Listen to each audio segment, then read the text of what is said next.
Hello बच्चों। तो इस सवाल में बोला है a copper calorimeter of negligible thermal capacity is filled with a liquid. The mass of liquid is 250 grams. A heating element of negligible thermal capacity is immersed in the liquid. It is found that the temperature of the calorimeter and its contents rises from 25 to 30 degrees in 5 minutes when a current of 2.05 ampere is passed through it at a potential difference of 5 volts. The liquid is thrown off and the heater is switched on again. It is now found that the temperature of the calorimeter alone remains constant at 32 degrees Celsius when the current through the heater is 0.7 ampere at the potential difference of 6 volts. Calculate the specific heat capacity of the liquid. The temperature of the surrounding is 25 degree Celsius.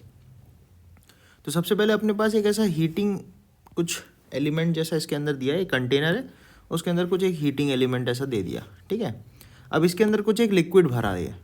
तो पहले case में liquid भरा है। ठीक है, अब इसमें बोल रहा है जब इसमें 250 ग्राम्स लिक्विड है तो इसमें जब अपन 5 मिनट तक 5 मिनट्स के लिए कितना करंट पास कर रहे हैं, 2.05 एम्पियर करंट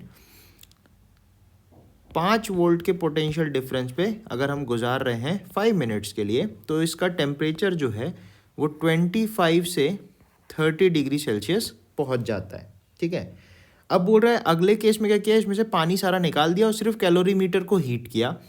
तो इस केस में देखा गया कि कैलोरीमीटर का फाइनल टेम्परेचर 32 डिग्री सेल्सियस हो जाता है और इसमें से जो करंट पास हो रही है वो 0.7 एम्पियर है और 6 वोल्ट्स के पोटेंशियल डिफरेंस से करंट गुजर रही है। अच्छा, अब जो कैलोरीमीटर है अपना, ये जो इंस्ट्रूमेंट है, तो इसमें जिस रेट से एनर्जी इन हो रही है उसी रेट से एनर्जी आउट हो रही होगी, तभी इसका टेम्परेचर 32 डिग्री सेल्सियस मेंटेन रहेगा फाइनली, है ना। तो इस इंफॉर्मेशन को अपन को यूज़ करना है।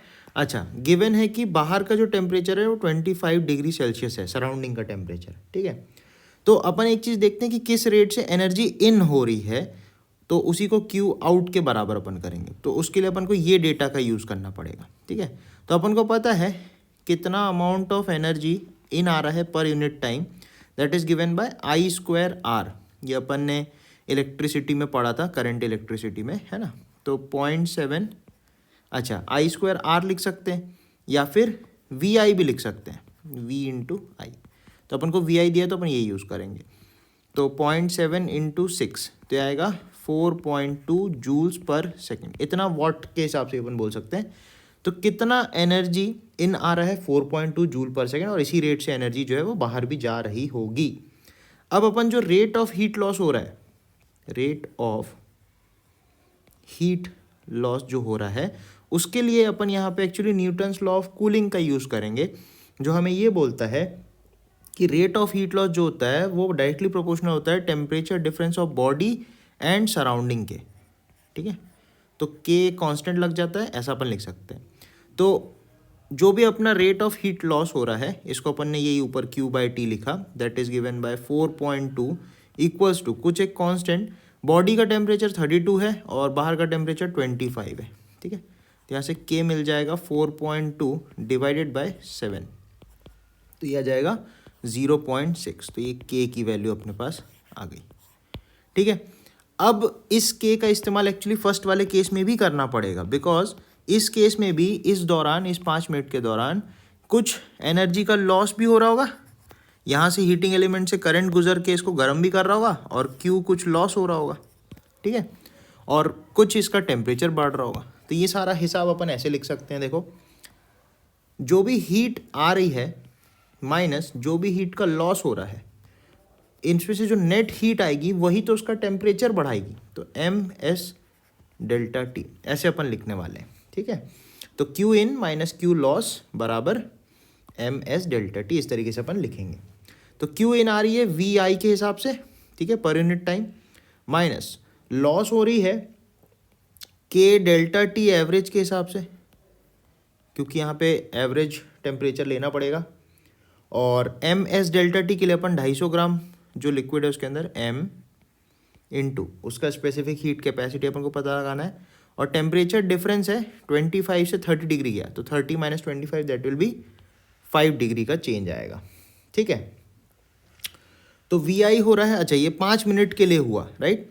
तो यहाँ पे 5 मिनट से मल्टीप्लाई करेंगे अपन, तो आएगा 300 इंटू 2.05 इंटू 5 वोल्ट्स माइनस के आया अपना 0.6 इंटू टेम्परेचर का डिफरेंस जो है वो है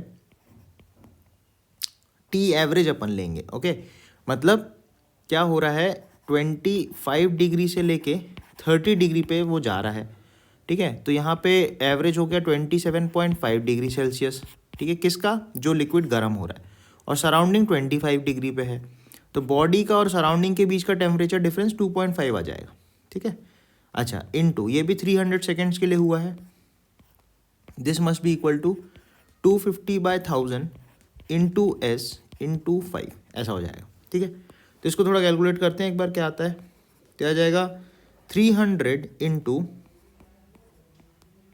ऐसा माइनस पॉइंट हटा दिया, ज़ीरो हटा दिया, पॉइंट हटा दिया, ज़ीरो हटा दिया, तो 6 5 ज़ा, अच्छा इसको ऐसे कर लेते हैं, 6 3 ज़ा 18 इंटू 25 बराबर 4, 15/4, ऐसा अपन लिख सकते हैं, ठीक है। थोड़ा सा यहाँ पे मैं कैलकुलेटर का यूज़ करना पड़ेगा मुझे, ठीक है।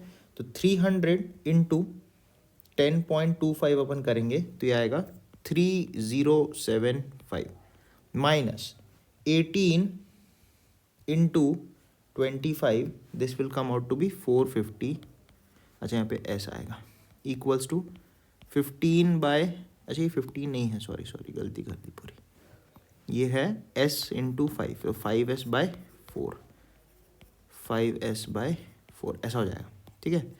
तो 3075 में से 450 माइनस करेंगे तो जाएगा 2625 इंटू 4 डिवाइडेड बाय 5 करना पड़ेगा, तो s आ जाएगा। तो इसको इंटू 4 कर देंगे, डिवाइडेड बाय 5 कर देंगे, तो s यहाँ से आ जाएगा 2100 जूल्स पर kg पर डिग्री सेल्सियस। तो अपना राइट आंसर इस क्वेश्चन का हो जाएगा 2100 जूल पर kg पर डिग्री सेल्सियस, ठीक है। थैंक यू बच्चों।